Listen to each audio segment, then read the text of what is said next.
पुण्यामध्ये काल मनसेच्या विद्यार्थी शाखेनं अखिल भारतीय विद्यार्थी परिषदेचं कार्यालयाला टाळं ठोकलं होतं।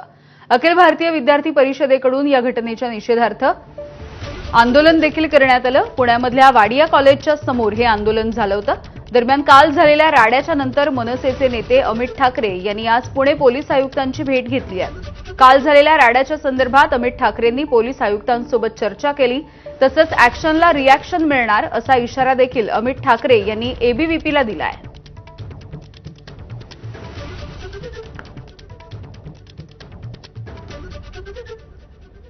आयुक्तांची पण वेळ मिळाली, मी त्यांना पण भेटायला आलो।